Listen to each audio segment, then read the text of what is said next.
नमस्कार, मैं डॉक्टर रमानिवास शर्मा रमन अपने YouTube चैनल पर साइंस और टेक्नोलॉजी का कॉम्पिटिटिव सेशन लेकर के बच्चों आपके सामने सभी बच्चों का, सभी व्यूवर्स का, सभी लर्नर्स का बहुत बहुत स्वागत है। आज के सेशन में एसिड, बेस और साल्ट का दूसरा पार्ट और आज थ्योरेटिकल डिस्कशन में हमने पीएच स्केल या हाइड्रोजन आयन कंसंट्रेशन पर डिस्कशन करने का फैसला किया है। उसी से जुड़े हुए सवाल आज के सेशन में शामिल करेंगे। हमेशा की तरह 5 सवाल, कोशिश करेंगे 1-2 सवाल और ऐड करें। 7 सवालों की ये आज श्रृंखला है। 7 सवालों को पहले आपसे पूछेंगे और फिर उत्तर के समय हर सवाल पर एक कंप्लीट डिस्कशन आपको देंगे। चैनल को सब्सक्राइब करना, चैनल को लाइक करना, चैनल को शेयर करना, ये आपकी जिम्मेदारी है। नोट्स जरूर बनाते चलें, प्रश्न को लिखें और उसके बाद उसका डिस्कशन लिखें। प्रत्येक प्रश्न पर जब आप डिस्कशन लिखते हैं तो वो प्रश्न तो तैयार होता ही होता है, इसके अलावा और जो सवाल हम आपको थ्योरेटिकल डिस्कशन में बताते हैं वो भी तैयार होते हैं। अर्थात एक प्रश्न के साथ 4 से 5 प्रश्न और हम करवाना चाहते हैं। मान लीजिए एक सेशन में हम आपसे 5 सवाल पूछते हैं तो इसका मतलब एक सवाल के साथ 5 सवाल और जुड़े होते हैं, यानी कुल मिलाकर के एक सेशन में 25 सवाल पूरे होते हैं। देखने को तो आपको लगता है कि 5 सवाल ही हो रहे हैं, पर बच्चों आप ये मानकर चलो कि आपके 25 सवाल पूरे होते हैं। जो हमारे साथ बच्चे 11th और 12th के जुड़ते हैं वो अपने नोट्स को कंप्लीट नोट्स के रूप में कन्वर्ट करें। उनको परीक्षा में लिखने के लिए, बोर्ड के एग्जाम में लिखने के लिए, चाहे सीबीएसई का बोर्ड हो चाहे किसी स्टेट का बोर्ड हो, उनको लिखने में सहूलियत रहेगी। चलिए थ्योरेटिकल डिस्कशन आपको समझा दें कि पीएच होता क्या है। आइए बहुत सरल भाषा में, पीएच है क्या। पहली बात तो ये कि पीएच स्केल एक पटरी है और उस पटरी की विशेषता यह है कि ये 0 से लेकर के 14 तक होती है। जैसे स्केल होता है ऐसे ही ये 0 से शुरू होती है, 1, 2, 3, 4 और लास्ट में जाकर के 14 पर खड़ी हो, 14 पर रुकती है। पहली बात माने आपको यह बताना है कि पीएच स्केल जो है एक पटरी है जो 0 से लेकर के 14 तक चलती है। दूसरी बात, pH is a measure of hydrogen ion concentration. कोई भी विलयन आप बनाते हैं, सॉल्यूशन बनाते हैं, तो उसमें हाइड्रोजन आयन कितने हैं, ध्यान से सुनिएगा। हाइड्रोजन आयन, हाइड्रोजन आयन ऐसा लिखते हैं, हाइड्रोजन प्लस हाइड्रोजन आयन की संख्या कितनी है या हाइड्रोजन आयन की मात्रा कितनी है, यह तय करता है कि उसमें अम्लता या क्षारीयता कितनी है। हाइड्रोजन आयन की उपस्थिति किसी भी विलयन की अम्लता या क्षारीयता का निर्धारण करती है। यह दूसरे पॉइंट में समझ लीजिएगा, उसी को पीएच कहते हैं। इन्हीं 2 बिंदुओं पर पूरे सेशन में आज आपसे सवाल हम पूछेंगे। पहली बात हमने बताई कि यह एक पैमाना है, एक स्केल है जो 0 से लेकर के 14 तक चलता है। इसमें दूसरा पॉइंट हमने बताया कि पीएच जो है हाइड्रोजन आयन की सांद्रता को मापता है और जो अम्लता और क्षारता को उस विलयन में व्याख्या करता है। एक चित्र जो हमने बनाया है उसको जरा ध्यान से देखिए, और चित्र में टेस्ट ट्यूब हमने बनाई। टेस्ट ट्यूब में हमने रंग बनाए, देखिए जरा इसमें आपको जीरो वाले में गाढ़ा भूरा दिख रहा है, गाढ़ा भूरा। फिर ये भूरापन घटा, फिर अलग परिवर्तन हुआ, फिर अलग परिवर्तन हुआ, फिर अलग और फिर अलग, और यहां तक जाते जाते ये बिल्कुल हरे से डार्क ग्रीन हो गया।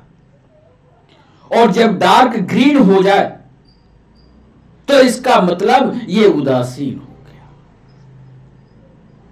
और यह ग्रीन जब नीले की ओर बढ़ चले, ध्यान से रंग को देखिएगा, जब नीले की ओर बढ़ना शुरू कर दे, ये देखिए नीलापन इसका बढ़ता जा रहा है और लास्ट में जाकर के बहुत ही नीला हो जाता है, बहुत ही नीला हो जाता है। तो ये क्षारीयता दिखा रहा है, यानी ये जो लालपन है ये अम्लता को दिखाएगा और जो नीलापन है वो क्षारीयता को दिखाएगा। गाढ़ा लाल भूरा जिसको कह लीजिए वो अम्लता या एसिडिटी को दिखाएगा और गाढ़ा नीला जो है वो क्षारीयता को दिखाएगा। टेस्ट ट्यूब का यह प्रैक्टिकल आप अपने दिमाग में फीड कर लीजिए और जब सवाल आपसे हम पूछेंगे तो इसी चित्र को याद करिएगा। तो इस पन्ने पर दो प्रमुख बातें हमने आपके साथ शेयर की हैं, इसको गंभीरता से सोच कर रखिएगा। एक चित्र और, किसी भी विलयन में हाइड्रोजन आयन कंसंट्रेशन कितना है यह बताता है कि उस विलयन में अम्लता या क्षारीयता कितनी है। मान लीजिए आपसे सवाल पूछा गया कि इस विलयन में हाइड्रोजन आयन कंसंट्रेशन इतना है, या 100 ग्राम है, 200 ग्राम है, 500 ग्राम है, 1000 ग्राम है हाइड्रोजन आयन कंसंट्रेशन। दूसरे एक विलयन में पूछा गया कि इस विलयन में हाइड्रोजन आयन कंसंट्रेशन 500 ml है। तो आपको यह बताना है कि यह विलयन पहले वाले विलयन की तुलना में ज्यादा अम्लीय है, ज्यादा क्षारीय है, या ज्यादा क्षारीय है, कम अम्लीय है। तो यह आप बता दोगे कि जिसमें हाइड्रोजन आयन कंसंट्रेशन ज्यादा होगा वो अम्लीय होगा कि क्षारीय होगा, या ज्यादा क्षारीय होगा, कम अम्लीय होगा। इसका उत्तर इस बिंदु से आपको बताना है। चित्र को फिर देखिए, यदि किसी भी विलयन में, ध्यान से सुनिएगा, यदि किसी भी विलयन में हाइड्रोजन आयन कंसंट्रेशन, ध्यान से सुनिए, यदि किसी भी विलयन में हाइड्रोजन आयन कंसंट्रेशन कम होगा, कम, तो विलयन क्षारीय होगा। कैसा होगा? क्षारीय होगा। यदि हाइड्रोजन आयन कंसंट्रेशन कम हुआ, यानी सांद्रता कम होगी, तो विलयन क्षारीय होगा। लिखा है solution with lower concentration of hydrogen ion have higher pH and are considered basic. लेकिन पीएच क्या होगा? हाइड्रोजन आयन घटा लेकिन पीएच बढ़ा। समझ गए? इसको एक मैथमेटिकल फार्मूले पर हम ऐसा कह सकते हैं क्या? पीएच बराबर pH inversely proportional to hydrogen ion concentration.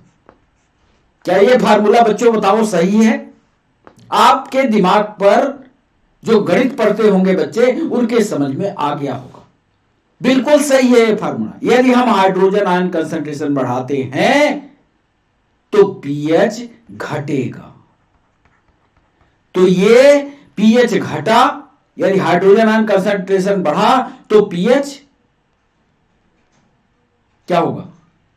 यदि हाइड्रोजन आयन कंसंट्रेशन घटा तो पीएच बढ़ा, तो सॉल्यूशन कैसा हुआ? क्षारीय हुआ। इस तरह के फार्मूले भी आपसे पूछे या फार्मूला बना करके पूछा जा सकता है। इसको करिए। एक अवस्था ऐसी आएगी कि जब हाइड्रोजन आयन कंसंट्रेशन या हाइड्रोजन आयन की कंसंट्रेशन पीएच के बराबर, बिल्कुल समतुल्य हो, ऐसी अवस्था इसको उदासीन बनाती है। इस चित्र पर यह भी देखिए, pH of 7 is neutral at the room temperature. Pure water has pH of 7. जो हम पानी पीते हैं उस पानी का pH 7 होता है। और यह भी ध्यान रखिए सर, MPSI में एक सवाल पूछा गया था कि pH 7 कब होगा, रूम टेम्परेचर पर होगा, अत्यधिक ताप पर होगा, कम ताप पर होगा। उसी बात को हमने यहां लिखा है कि रूम टेम्परेचर पर या सामान्य ताप पर यदि पानी है तो उसका pH 7 होगा और वही पानी पीने लायक होगा। यदि कम टेम्परेचर हुआ तब भी pH परिवर्तित होगा, जब ज्यादा pH होगा तब भी pH परिवर्तित होगा। ध्यान दीजिएगा, ये दूसरा प्रश्न, ये यूपीएससी में सवाल पूछा गया। और तीसरा महत्वपूर्ण बिंदु, solution with higher concentration of hydrogen ions. और जब कभी हाइड्रोजन आयन कंसंट्रेशन की मात्रा बढ़ेगी या हाइड्रोजन आयन कंसंट्रेशन उस सोल्यूशन में ज्यादा मात्रा में होंगे तो ध्यान रखना विलयन अम्लीय होगा। इसी का उल्टा, किसका, यहां पर हाइड्रोजन आयन बढ़ा तो pH घटा। देखते जाइए, यहां pH बढ़ा, हाइड्रोजन आयन घटा, यहां पर हाइड्रोजन आयन बढ़ा, pH घटा, तो विलयन कैसा हुआ, अम्लीय हुआ। ये तीनों शर्तें एक साथ पढ़िएगा। समझ आ गया। क्षारीयता को हमेशा, एक चीज और बता दें, क्षारीयता को हमेशा नीले कलर पर देखिएगा, नीले रंग पर देखिएगा। अम्लता को हमेशा लाल कलर पर देखिएगा। यह भी बेसिक है। तो इस तरह से पीएच स्केल को इन्हीं सारे बिंदुओं के आधार पर आगे हम आपसे सवाल करने वाले हैं। पीएच क्या है, कब पीएच एसिडिक होगा, कब पीएच बेसिक होगा, कब पीएच न्यूट्रल होगा, इन्हीं सारे बिंदुओं से जुड़े हुए सवाल हम आपके सामने आज रखेंगे। उन्हीं सवालों का डिस्कशन भी करेंगे। तो चलते हैं डिस्कशन सवालों की श्रृंखला में। और पहला सवाल पूछे उसके पहले एक चित्र और बता दें आपको। जरा देखिए, यहां भी हमने वही सेम कंडीशन बनाई और इस सेम कंडीशन में कुछ उदाहरणों के साथ जरा देखिए, ताकि जो परीक्षाओं में पूछे गए थे सवाल उन्हीं का चित्रीय निरूपण कर दिया। एक सवाल पूछा गया कि पेट में या पेट का पीएच क्या होता है, पेट का पीएच। ये देखिए, हमने स्टमक का चित्र बनाया, या ये पूछ लिया स्टमक में पीएच कितना होता है, आप तुरंत बताइएगा 1। नींबू का कितना होता है, ये देखिए नींबू बनाया, नींबू का पीएच कितना होता है, बोल रहा 2। एप्पल का कितना होता है, टोमेटो का कितना होता है, देखना जरा, एप्पल का और टोमेटो के बीचों बीच की कंडीशन है, देख रहे हो, 3.5।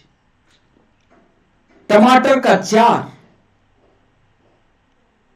ऐसे ही उन चीजों का जो आपकी परीक्षाओं में पूछे गए या रोजमर्रा के जीवन में जो चीजों को आप देखते हो, जिन चीजों का उपयोग करते हो, उन सब का चित्र बनाते हुए उनका पीएच आपको याद करवाने के लिए हमने ये फिगर शामिल किया है। और ये मान लेना, ये पक्का सवाल आपसे पूछता है, पक्का। इसलिए इस पन्ने को जरूर याद करना। इधर वाले 6 तक ये सब के सब एसिडिक दिखा रहे हैं, बीच का 7वें नंबर का न्यूट्रल दिखा रहा है। ये देखो,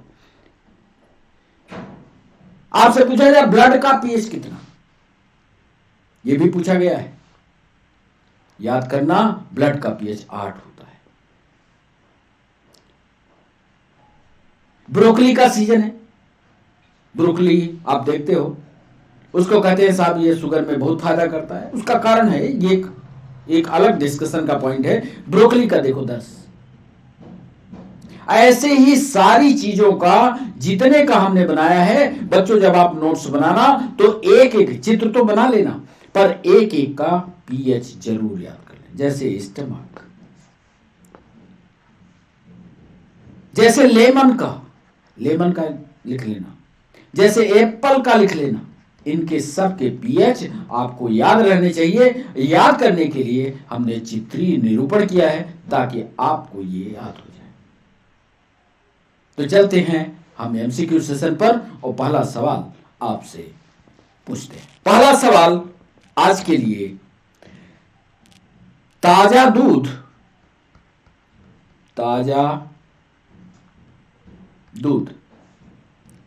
के खट्टा होने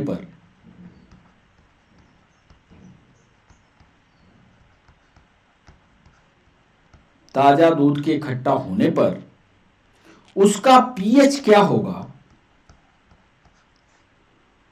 उसका पीएच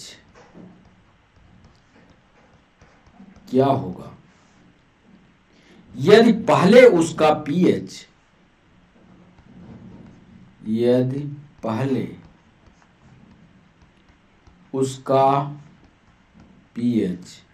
6 रहा हो, 6 था। सवाल हमने पूछा ताजा दूध के खट्टा होने पर, दूध जो था वो खट्टा हो गया, मतलब दही के आसपास पहुंच गया, उसका पीएच क्या होगा यदि पहले उसका पीएच 6 था? जवाब दीजिएगा, सोचिए, जवाब दीजिए। 6 से कम हो जाएगा,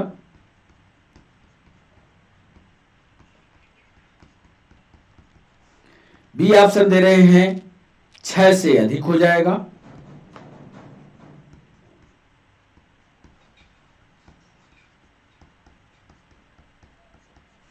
सी ऑप्शन दे रहे हैं 7 होगा,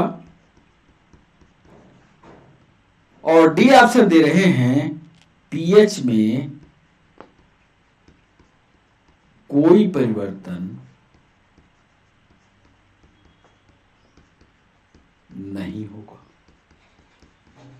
हमने पहले सवाल में पूछा ताजा दूध जो भी था वो दही में परिवर्तित हो गया या खट्टा हो गया, उसका पीएच क्या होगा यदि पहले उसका पीएच 6 था?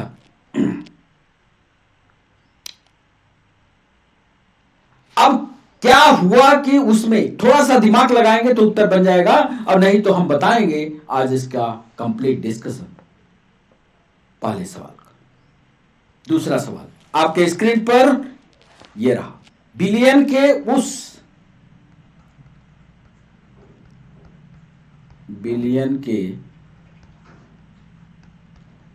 उस पीएच मान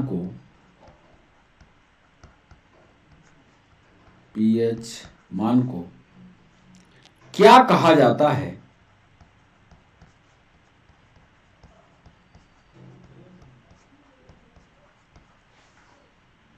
जिस पर सोच करके इस प्रश्न का जवाब कीजिएगा। दूसरा, बिलियन के उस पीएच मान को क्या कहा जाता है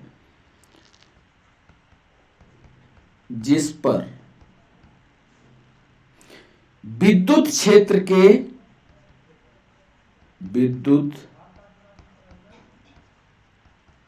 के प्रभाव में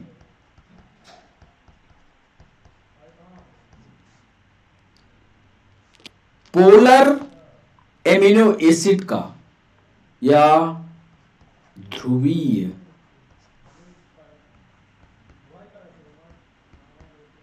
एमिनो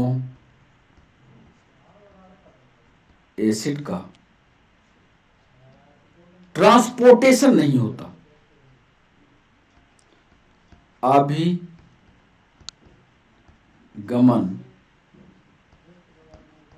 नहीं होता है। सवाल को 2 बार पढ़िए। बिलियन के उस पीएच मान को, रुक के पढ़िएगा तो उत्तर दिमाग पर आएगा। बिलियन के उस पीएच मान को क्या कहा जाता है जिस पर विद्युत क्षेत्र के प्रभाव में ध्रुवीय एमिनो एसिड का ट्रांसपोर्टेशन या अभिगमन नहीं होता? एनसीईआरटी की बुक में यह जवाब लिखा हुआ है। यूटेक्टिक टिक पॉइंट। बी ऑप्शन दे रहे हैं न्यूट्रलाइजेशन पॉइंट, उदासीनीकरण बिंदु, सम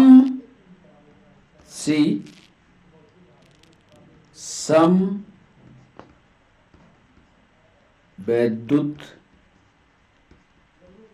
बिंदु। सवाल को 2 बार पढ़ लेंगे, उत्तर अपने आप चला आएगा। सम वैद्युत बिंदु या निःसरण बिंदु।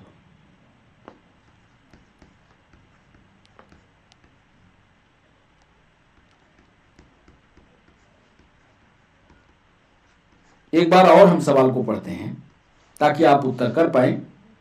पीएनएसटी का यह सवाल है, विलयन के उस पीएच मान को क्या कहा जाता है जिस पर विद्युत क्षेत्र के प्रभाव में, मतलब इलेक्ट्रिकल करंट दिया गया और एमिनो एसिड का अभिगमन नहीं हुआ, मतलब एमिनो एसिड कुल मिलाकर के टूटा नहीं।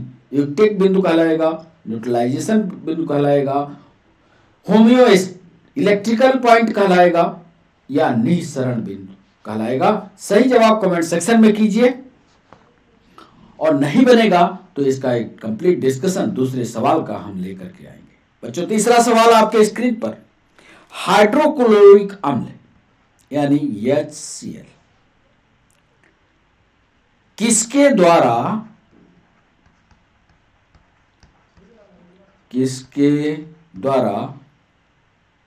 न्यूट्रलाइज्ड होता है? उदासीनीकृत।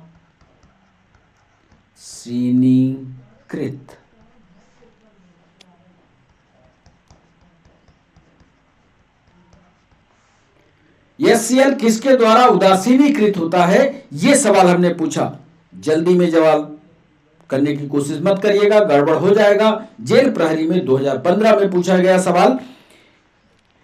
ए HNO3 नाइट्रिक अम्ल, बी H2SO4 सल्फ्यूरिक अम्ल,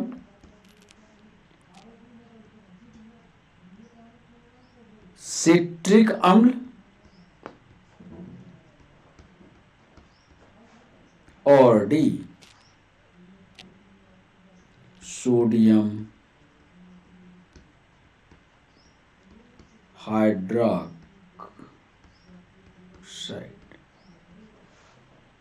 HCl किसके द्वारा उदासीनीकृत होता है? HNO3 के द्वारा, H2SO4 के द्वारा, साइट्रिक अम्ल के द्वारा, सोडियम हाइड्रोक्साइड के द्वारा। सही जवाब कमेंट सेक्शन में कीजिए, नहीं बनेगा तो इसको विस्तार से 5 सवाल और इसी से जुड़े हुए पूछे गए हैं। तीसरे सवाल के डिस्कशन में वो 5 सवालों का डिस्कशन हम करेंगे। बच्चों, चौथा सवाल, ग्लावर साल्ट नाम सुना है?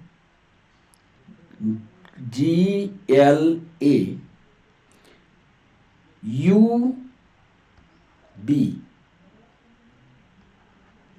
ग्लावर साल्ट। हिंदी में भी लिख ले, ग्लावर साल्ट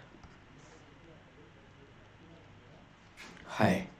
अभी कुछ रासायनिक फार्मूले लिखेंगे हम, आपको बताना है ग्लावर साल्ट का फार्मूला कौन सा है। ए ऑप्शन दे रहे हैं Na2CO3 3H2O। बी ऑप्शन दे रहे हैं Na2S2O3 4H2O। सी ऑप्शन दे रहे हैं Na2SO4 10H2O। और डी ऑप्शन दे रहे हैं Na2S2O3 5H2O। ग्लावर साल्ट किसको कहते हैं, कहां उपयोग में आता है? यदि ये आपने पढ़ा होगा थ्योरेटिकल डिस्कशन में, या 12th की केमिस्ट्री पढ़ी होगी एनसीईआरटी की, तो आपसे जवाब बनेगा। सही जवाब कमेंट सेक्शन में कीजिए और इसका आणविक मॉलिक्यूलर फार्मूला भी बताइएगा। नहीं बनेगा तो डिस्कशन के पेज में इसको हम शामिल करेंगे। बच्चों 5वां सवाल, न्यूट्रलाइजेशन की अभिक्रिया में या उदासीनीकरण अभिक्रिया में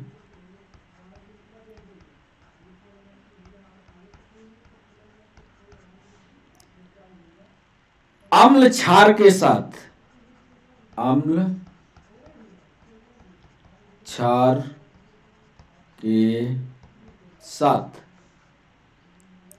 क्रिया करके देता है, क्रिया करके देता है। ए ऑप्शन अन्य अम्ल, बी ऑप्शन दे रहे हैं अन्य क्षार, सी ऑप्शन दे रहे हैं अन्य अम्ल एवं अम्ल क्षार, और डी ऑप्शन दे रहे हैं लवण यानी साल्ट एवं जल। सवाल है उदासीनीकरण अभिक्रिया में अम्ल क्षार के साथ क्रिया करके क्या देता है? सही जवाब जेल प्रहरी में 2015 में सवाल पूछा गया, सरल सा जवाब है। सही जवाब करने की कोशिश कीजिएगा। 6वां सवाल भी आज हम पूछ लेते हैं आपसे। 2 सवाल और लेकर के आए हैं। ये सवाल पीएनएसटी में और वन रक्षक की परीक्षा में पूछा गया। तो 6वां सवाल देखिएगा। 6वां सवाल है गलित सोडियम क्लोराइड, गलित मतलब गला दिया गया, गलित सोडियम क्लोराइड में विद्युत चालन किसकी उपस्थिति के कारण होता है? किसकी उपस्थिति के कारण होता है? ये 6वां सवाल।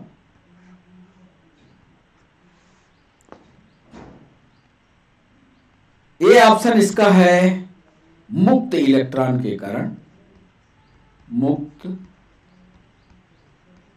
इलेक्ट्रॉन के कारण। बी ऑप्शन दे रहे हैं मुक्त अणु के कारण, मुक्त मॉलिक्यूल अणु के कारण। कहते हैं ना कि यदि सोडियम क्लोराइड गीला हो या पानी से डूबा हुआ हो तो करंट लगता है। उसी से मिलता जुलता ये सवाल, कई सवाल पूछे गए कॉम्पिटिटिव एग्जाम में, उसी को पूछ रहे हैं। मुक्त इलेक्ट्रॉन के कारण, मुक्त अणु के कारण, और सी ऑप्शन दे रहे हैं मुक्त सोडियम तथा क्लोराइड के, मुक्त सोडियम तथा क्लोराइड अणु के कारण।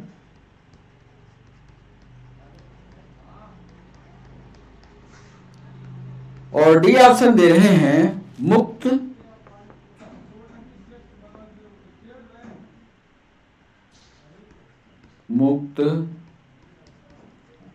सोडियम तथा क्लोराइड आयन के कारण। प्रश्न को समझिएगा। अणु और आयन दो चीजें लिखी हुई है। गलित सोडियम क्लोराइड में विद्युत चालन किसकी उपस्थिति के कारण होता है? मुक्त इलेक्ट्रॉन के कारण है, मुक्त अणु के कारण है, मुक्त सोडियम तथा क्लोराइड अणु के कारण है, मुक्त सोडियम तथा क्लोराइड आयन के कारण है। सही जवाब कमेंट सेक्शन में कीजिए। नहीं बनेगा तो इसका भी डिस्कशन इसका भी डिस्कशन हम इस पेज पर करेंगे। एक और सवाल, बड़ा इंपॉर्टेंट सवाल है, 7वां सवाल। 7वें सवाल में baking soda, baking soda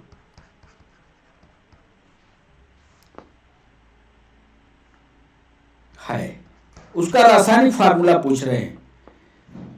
A option दे रहे हैं Na2CO3, Na2CO3। बी ऑप्शन दे रहे हैं NaSCO3। सी ऑप्शन दे रहे हैं Na2CO3,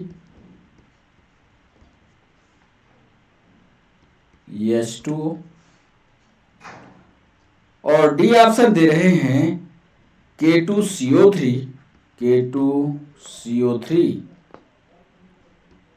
H2O। यह सवाल जेल प्रहरी में 2015 में भी पूछा गया, वन विभाग की जो परीक्षा थी उसमें पूछा गया 2017 में, और 2017 में भी इसमें पीएनएसटी की परीक्षा में पूछा, नीट में भी सवाल आया बेकिंग सोडा का रासायनिक फार्मूला। सही जवाब, कहां उपयोग होता है बेकिंग सोडा का, यह तो आप जानते हैं। रासायनिक फार्मूला क्या है इसको बताने की कोशिश कीजिएगा, नहीं तो डिस्कशन के पेज में इसको हम लिखेंगे। डिस्कशन के साथ इस तरह से 7 सवाल आज के सेशन में है। अब बच्चों आपने 7 सवालों में से कितने सवालों को सही किया है ये टोटल कैलकुलेट करिएगा। अब हम चलते हैं पहले सवाल पर और उसका करते हैं थ्योरेटिकल डिस्कशन। पहला सवाल जो हमने आपसे पूछा, ताजा दूध खट्टा हो जाए तो उसका पीएच मान क्या होगा यदि पहले से 6। इसका सही जवाब होगा 6 से कम हो जाएगा। अब क्यों कम हो रहा है जरा कारण को समझने की कोशिश करें। हम लिखे देते हैं ताजे दूध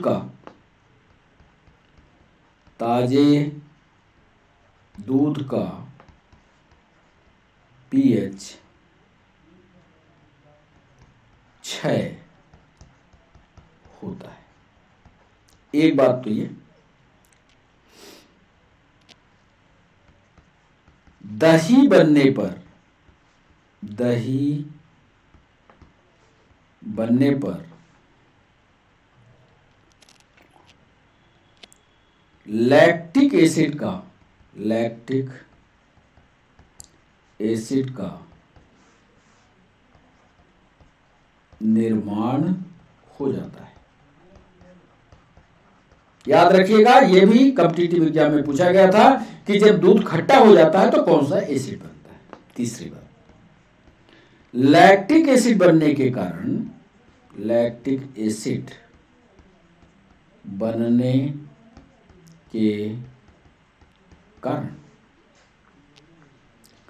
पीएच 6 से कम हो जाएगा। क्यों कि यदि हम स्केल पर ध्यान दें, हमने स्केल बनाया था 0 से 14, यहां पर कहीं 7 था। दूध का पीएच पहले 6 रहा होगा और जैसे ही एसिड बना होगा तो बच्चों याद करो हम पीछे अम्लता की ओर आ रहे थे, ये अम्लता है, और इधर जब बढ़ रहे थे तो क्षारीयता थी। तो इस तरह से हमारा उत्तर 6 से कम चल रहा है। इस तरह से डिस्कशन आप लिखिए, इस तरह से नोट्स बनाइए, एक विस्तार से लिखिए, और तब साइंस पर एक आपका बेहतरीन कमांड आएगा, आपका इंटरेस्ट बढ़ेगा, और जब इंटरेस्ट बढ़ेगा तो बहुत ज्यादा आपका उत्साह साइंस के प्रति आएगा और साइंस में ठोस नंबर भी आपको मिलेगा। दूसरा सवाल देखिए, विलयन के उस पीएच को क्या कहा जाता है जिसके विद्युत क्षेत्र के प्रभाव में ध्रुवीय एमिनो एसिड का अभिगमन नहीं होता। दूसरा सवाल, इसका सही जवाब होगा सम विद्युत क्षेत्र। यदि विद्युत क्षेत्र समान है तो पॉजिटिव और नेगेटिव का मूवमेंट नहीं होगा। यदि कोई ज्यादा सक्रिय है तभी वो खींचेगा, यदि कोई कम है तो अपनी तरफ खींचेगा, या कोई ज्यादा है तो अपनी तरफ से ढोल देगा, उसको धक्का मार देगा।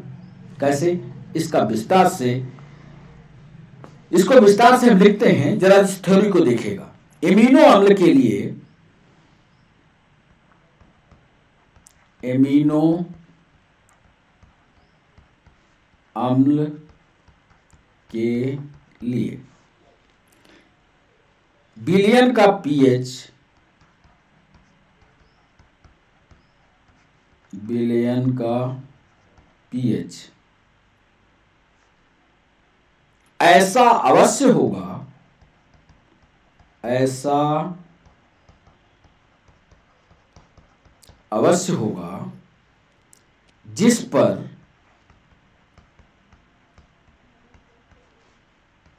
साम्यावस्था, साम्यावस्था किसी भी ओर न झुककर, किसी भी ओर न झुककर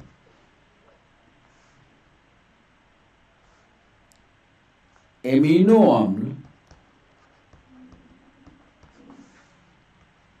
एमिनो अम्ल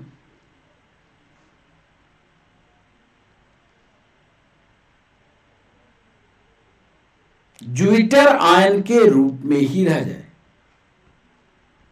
ज्विटर आयन के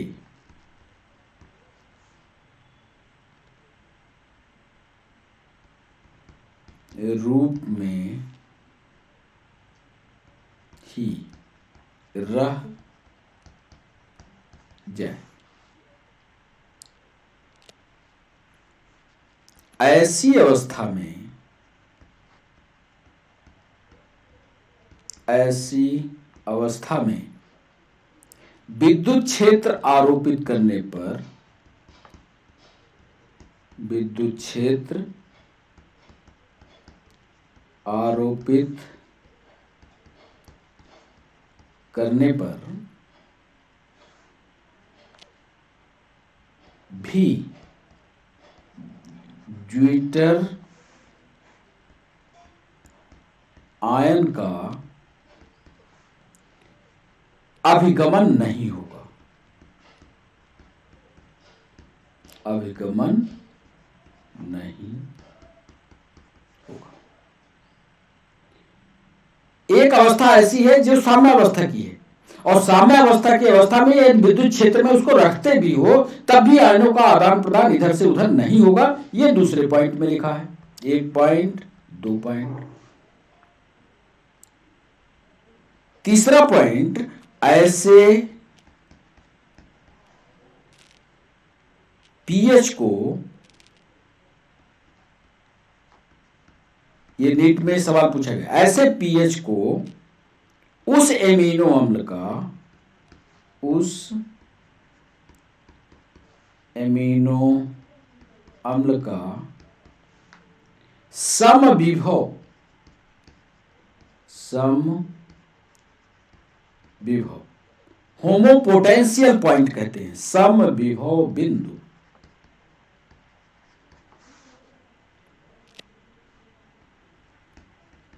कहते हैं।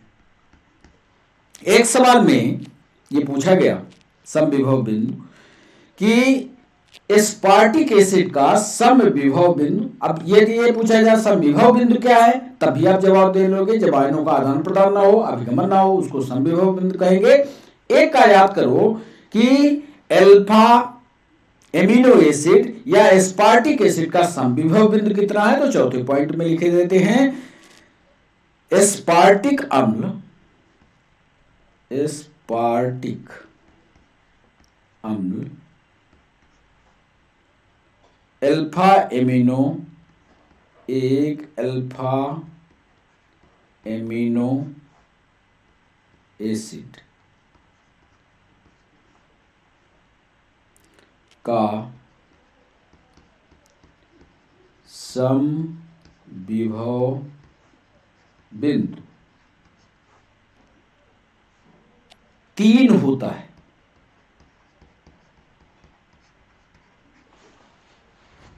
चार पॉइंट इस सवाल के साथ याद रखिएगा।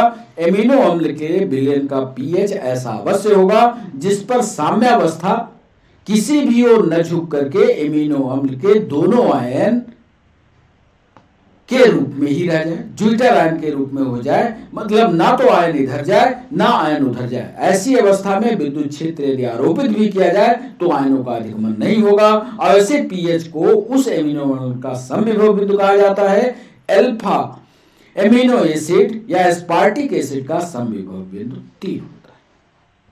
तीसरा सवाल, HCl किसके द्वारा उदासीनीकृत होता है? ये तीसरा सवाल है। इसको तो आप जानते हो, कर भी लिया होगा। इसका सही जवाब तीसरे बिंदु का है जब अम्ल क्षार के साथ चला जाए, यानी सोडियम हाइड्रोक्साइड यानी NaOH। लेकिन इसको विस्तार से 3-4 सवाल बने और 3-4 सवालों का उत्तर हम डिस्कशन में दिए देते हैं। HCl ध्यान से लिखेगा, HCl एक रंगहीन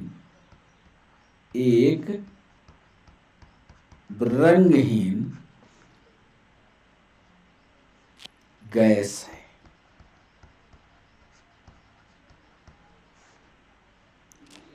यह बड़ा इंपॉर्टेंट है, जरूर याद कर लेना। यह वायु से भारी है।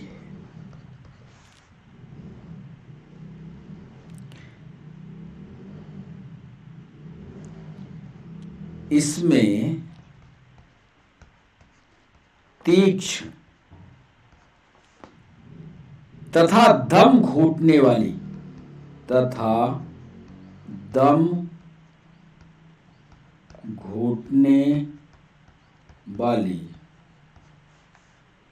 गंध होती है।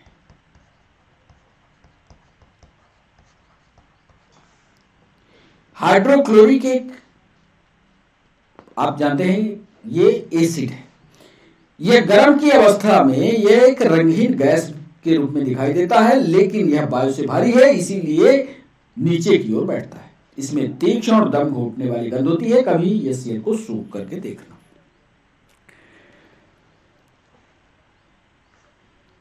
सबसे पहले यूपीएससी में यह सवाल पूछा गया। इसको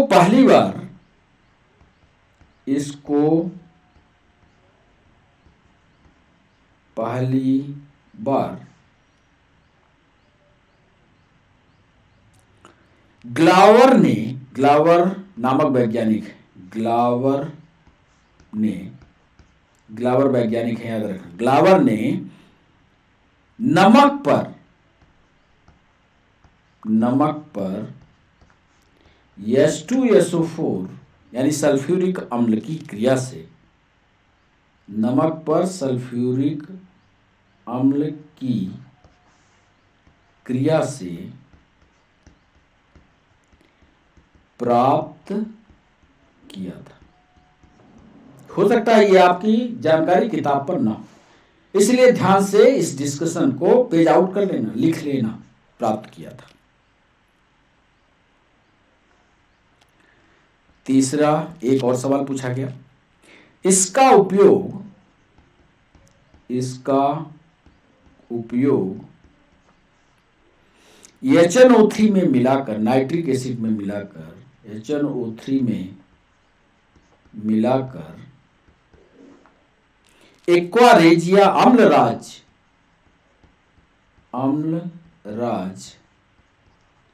बनाने में किया जाता है। ये भी ध्यान रख लेना।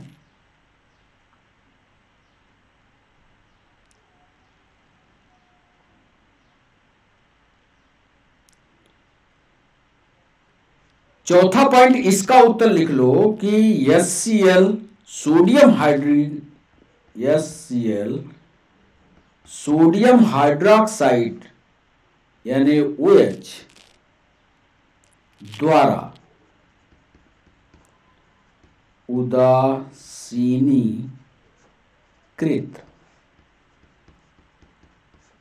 होता है।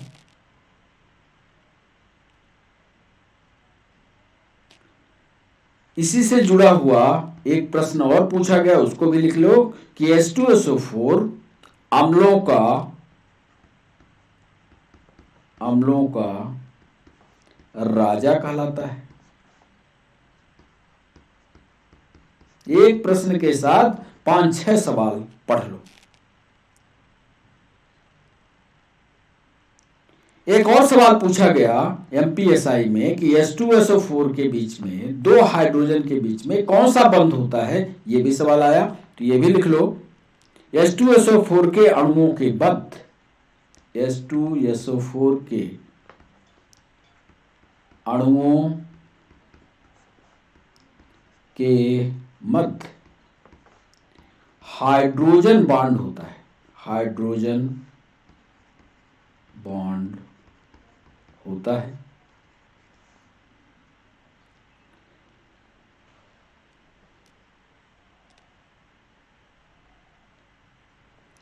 एक और सवाल पूछा गया HNO3 के बारे में कि HNO3 को पहले, HNO3 नाइट्रिक अम्ल को पहले वैज्ञानिक, अब नहीं, पहले वैज्ञानिक तीव्र जल कहते थे। तीव्र जल, अंग्रेजी में इसको तीव्र जल,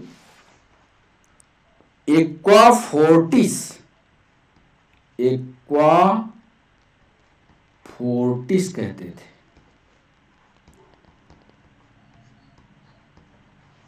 ये भी पढ़े रहना। इसे सोरा का तेजाब भी, सोरा का तेजाब भी बोलते हैं। वो सारे प्रश्नों का जवाब यही लिखे देते हैं जो विभिन्न कॉम्पिटिटिव एग्जाम में पूछे गए थे।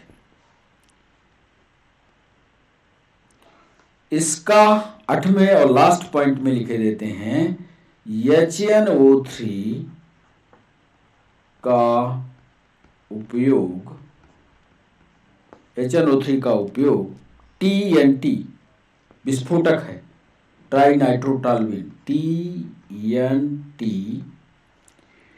पिक्रिक एसिड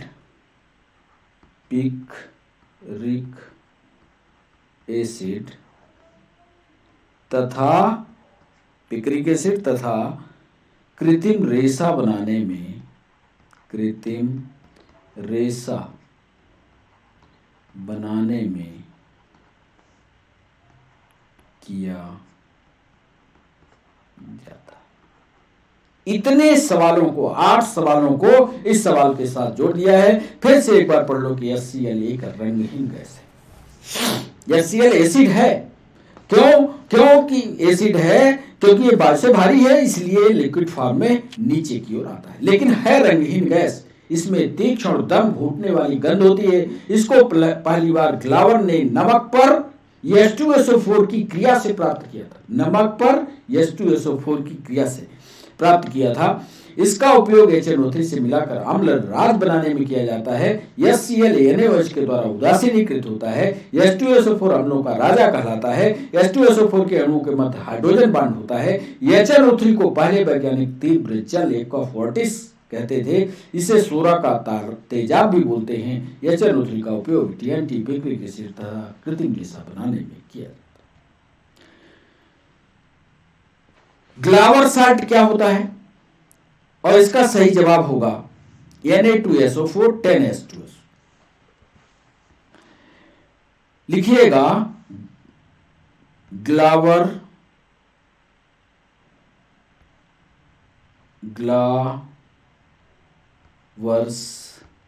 साल्ट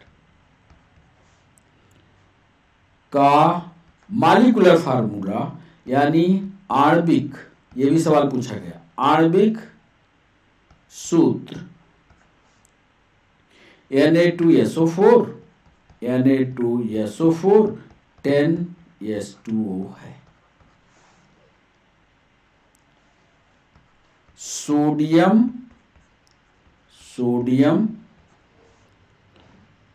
द्वारा सल्फ्यूरिक अम्ल के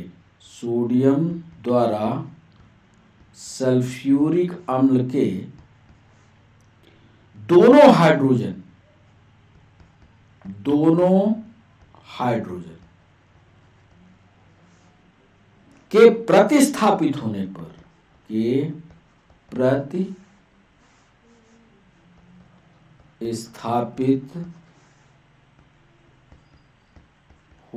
पर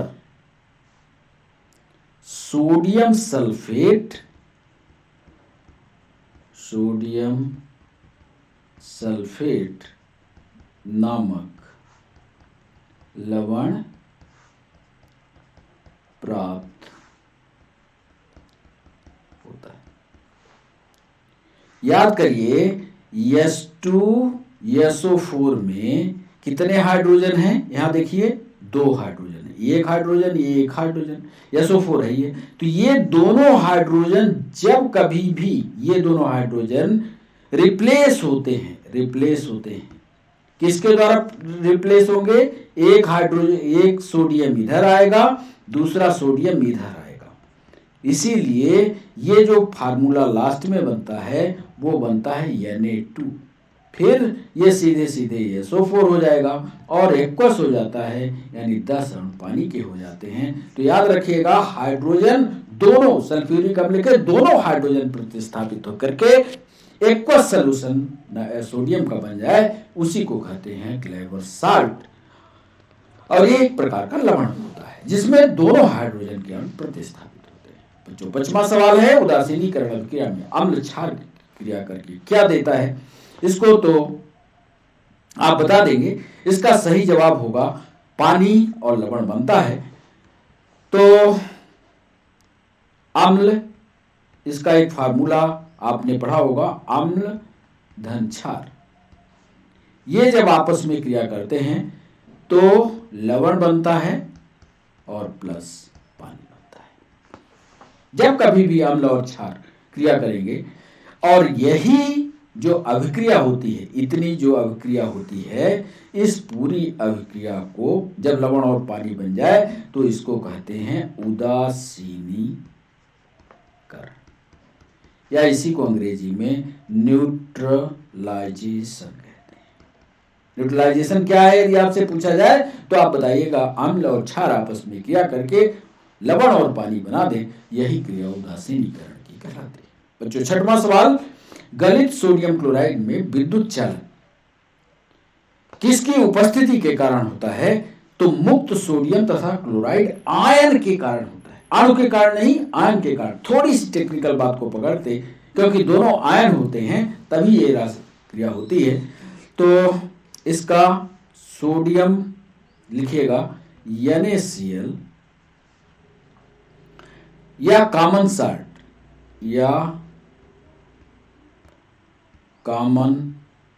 साल्ट प्रकृति में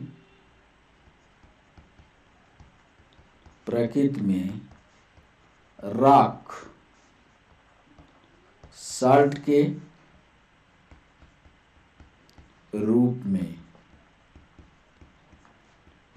पाया जाता है। यह भी सवाल पूछा गया, किस रूप में पाया जाता है? तो रॉक साल्ट के रूप में पाया जाता है। यह समुद्रों में तथा अंतर्देशीय झीलों के पानी में, ये जीके का भी सवाल है, अंतर्देशीय झीलों में पाया जाता है।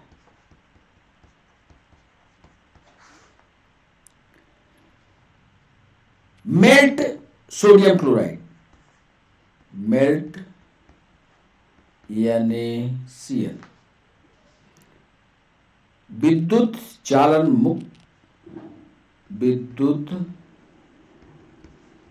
चालन कर सकता है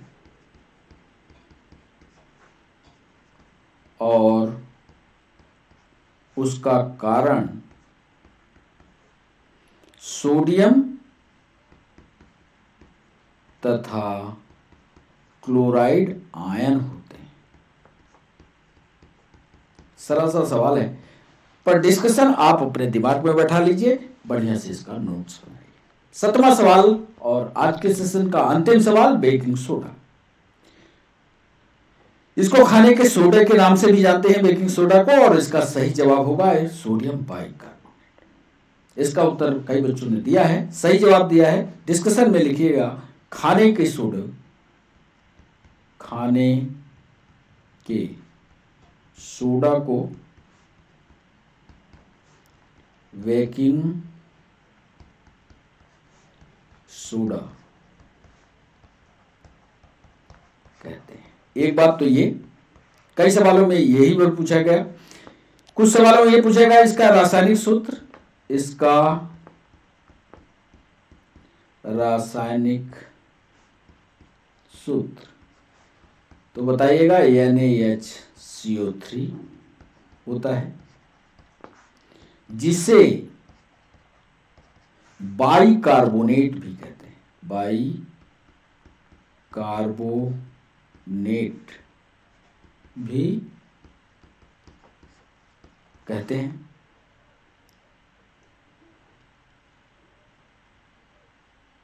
और ये बाकी जो हैं सोडियम कार्बोनेट है, पोटेशियम कार्बोनेट है, ये सब के सब हाइड्रेटेड होते हैं।